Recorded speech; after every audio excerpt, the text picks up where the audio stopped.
Au nom du Père, du Fils et du Saint-Esprit, Amen. Grande joie d'être là avec toi en ce dimanche 14 juillet. Et nous sommes au 14e dimanche de temps ordinaire. Jour de fête, jour de joie. Le Seigneur est ressuscité au milieu de nous. Il est là. Et aujourd'hui, la première lecture, c'est Amos, chapitre 7, à partir du verset 12.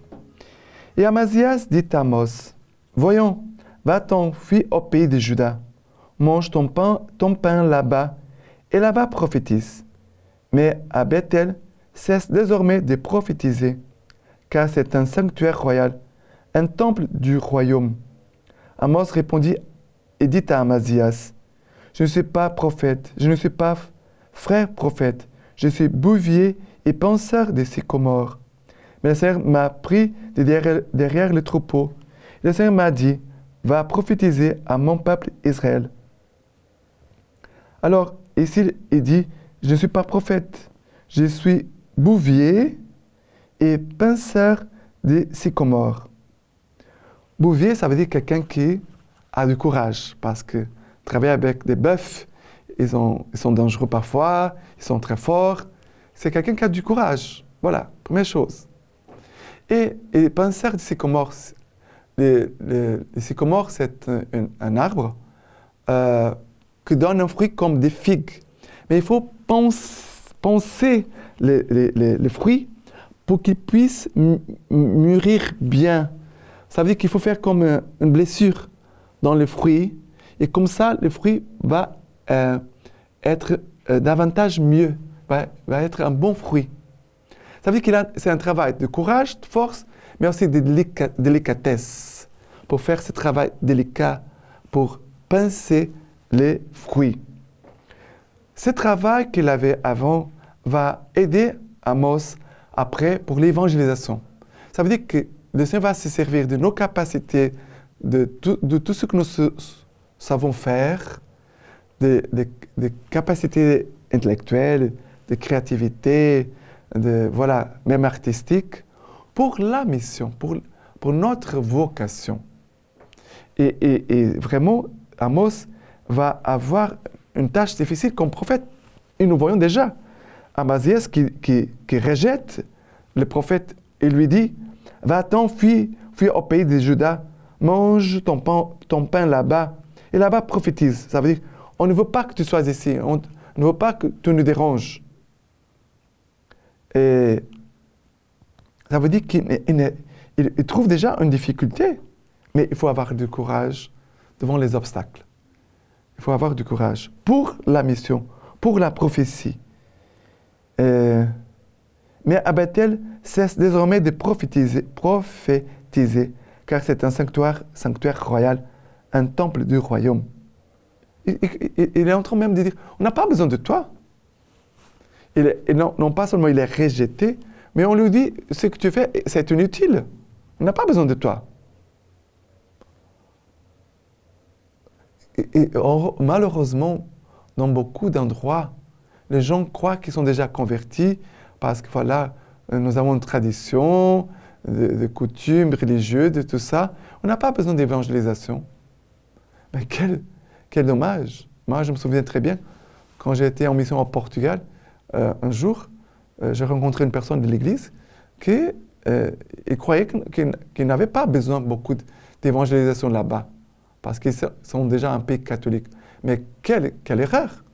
Parce que le peuple, il est catholique de tradition, mais dans la pratique, ils ne sont pas. C'est un peuple qui s'est éloigné de Dieu et de plus en plus, il s'éloigne.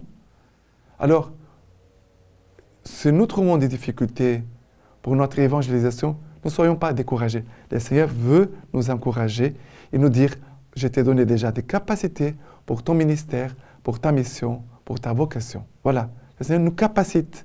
Il se capacite ce qu'il choisit. Et le psaume d'aujourd'hui, c'est le psaume 85, à partir du verset 9. Écoute ce que dit Dieu. Ce que dit le Seigneur, c'est la paix pour son peuple et ses fidèles, pourvu qu'ils ne reviennent à leur folie. Proche est son salut pour qui les craint, et la gloire habitera notre terre. Amour et vérité se rencontrent, justice et paix s'embrassent. Vérité germera de la terre, et des cieux se penchera la justice. Le Seigneur lui-même donnera le bonheur, et notre terre donnera son fruit. Justice marchera devant lui, et de ses pas tracera un chemin. Que notre terre puisse donner son fruit.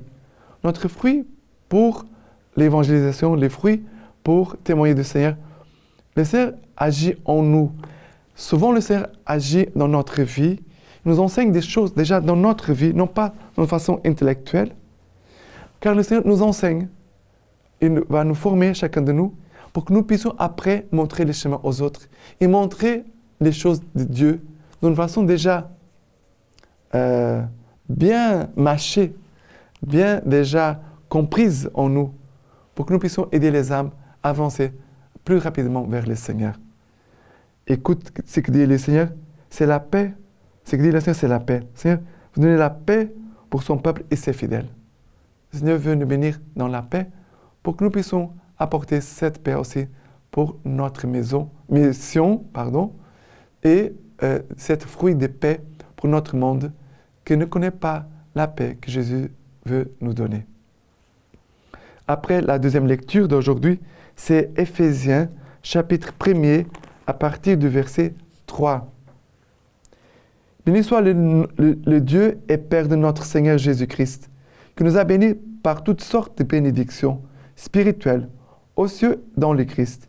C'est ainsi qu'il nous a élus en lui, dès avant la fondation du monde, pour être saints et immaculés en sa présence dans l'amour, déterminant d'avance que nous serions pour lui des fils adoptifs par Jésus-Christ. Tel fut le bon plaisir de sa volonté, à la louange de gloire de sa grâce, dont il nous a gratifiés dans les bien-aimés. En lui, nous trouvons la rédemption par son sang, la rémission des fautes, selon la richesse de sa grâce, qui nous a prodigué en toute sagesse et intelligence. Il nous a fait connaître les mystères de sa volonté, ses desseins bienveillants, qu'il avait formés en lui par avance, pour le réaliser quand le temps serait accompli. Ramener toutes choses sous un seul chef, le Christ, les êtres célestes comme les terrestres. C'est en lui encore, nous avons été mis à part, désignés d'avance, selon le plan préétabli de celui qui mène toutes choses au gré de sa volonté, pour être à la louange de sa gloire. Ceux qui ont par avance espéré dans le Christ.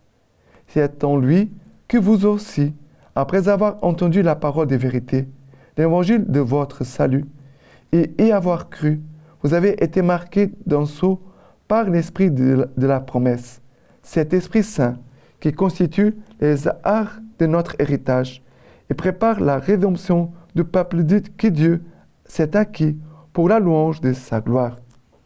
Alors, le but de ces passages commence par « Béni soit le Dieu et Père de notre Seigneur Jésus-Christ, qui nous a bénis par toutes sortes de bénédictions spirituelles aux cieux dans le Christ. » Voilà, il nous a élus, nous a bénis, et il est notre Père, Dieu qui est notre Père. Ça vient de la paternité de Dieu. Toutes ces grâces viennent de la paternité de Dieu, qui nous a élus pour être saints et immaculés en sa présence, dans l'amour. Mais il a comme un chemin que Dieu fait à partir de sa paternité, de son élection, de toutes sortes de grâces qu'il nous a données, pour être saints et immaculés en sa présence. Vivre en présence de Dieu. Apprendre à vivre en présence de Dieu. Dans tout ce que nous vivons, nous ne pouvons pas garder la présence de Dieu. Nous devons avoir comme une boussole intérieure qui toujours nous conduit vers Dieu. Toujours nous oriente vers Dieu. Et après, ici, le Seigneur veut nous conduire à cette rémission de nos fautes par le sang de Christ. Et vraiment, il nous a fait connaître les mystères de sa volonté, mais pour rassembler sous le Christ. Et après, nous dit ici, c'est en lui que vous aussi, après avoir entendu la parole des vérités, l'évangile de votre salut, et avoir cru, voilà, on vient à la présence de Dieu. Vous avez été marqués d'un sceau par l'esprit de la promesse, l'Esprit Saint. De vivre en présence de Dieu, on revient à la présence de Dieu et on vit sous l'action de l'Esprit Saint, marqué par l'Esprit Saint. Lui qui fait de nous un peuple remis, ce peuple remis pour proclamer la louange de sa gloire. Ce peuple saint, son Église, sommes-nous ce peuple? Cette parole est adressée à l'Église comme un corps qui doit être saint, immaculé, devant la présence du Seigneur, mais pour accueillir son Esprit Saint et pour chanter ses louanges et manifester sa gloire. Voilà notre vocation. Et l'évangile d'aujourd'hui, c'est Marc, chapitre 6, à partir du verset 7. Il dit ceci. Il appelle à lui les 12 et il se mit à les envoyer en mission deux à deux, en leur donnant pouvoir sur les esprits impurs, et il leur prescrivit de ne rien prendre pour la route qu'un bâton seulement, ni pain, ni besace, ni menu monnaie pour la ceinture, mais allez chausser des sandales et ne mettez pas de tunique. Et il leur disait, où vous entriez dans une maison, demeurez-y jusqu'à ce que vous partiez de là. Et si un endroit ne vous accueille pas et qu'on ne vous écoute pas, sortez de là et secouez la poussière qui est sous vos pieds, en témoignage contre eux. Étant partis, ils prêchèrent qu'on se repentit. Ils chassaient beaucoup de démons. Ils faisaient des onctions d'huile à nombreux infirmes et les guérissaient. Voilà ici la mission des 12. Le Seigneur envoie 2 par 2. Et ici, le Seigneur les envoie pour aller dans les maisons. Ça veut dire rencontrer les familles, rencontrer les malades, rencontrer ceux qui sont souffrants. Le Seigneur nous envoie, voilà, vers ces personnes-là. Et ils prêchèrent. Ça veut dire qu'est-ce qu'ils font d'abord? Annoncer la parole de Dieu. Ils annoncent la parole de Dieu, ils expliquent la parole de Dieu. Les missionnaires, les apôtres. On devait vivre cette mission aussi chaque jour. Il nous envoie pour annoncer la parole, pour expliquer, parce qu'il y a des gens qui ne comprennent pas la parole.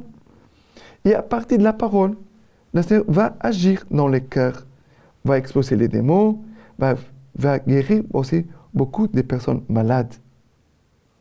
Mais ici, on pourrait dire la mission du prêtre avec les laïcs. Nous sommes ensemble en mission. Comme c'est merveilleux de voir des missions où il y a les bergers, les prêtres, les religieuses, les religieux, avec le peuple, les laïcs, qui vont en mission rencontrer les gens chez eux pour annoncer la bonne nouvelle du Christ et pour communiquer aux âmes le Christ lui-même. D'accord?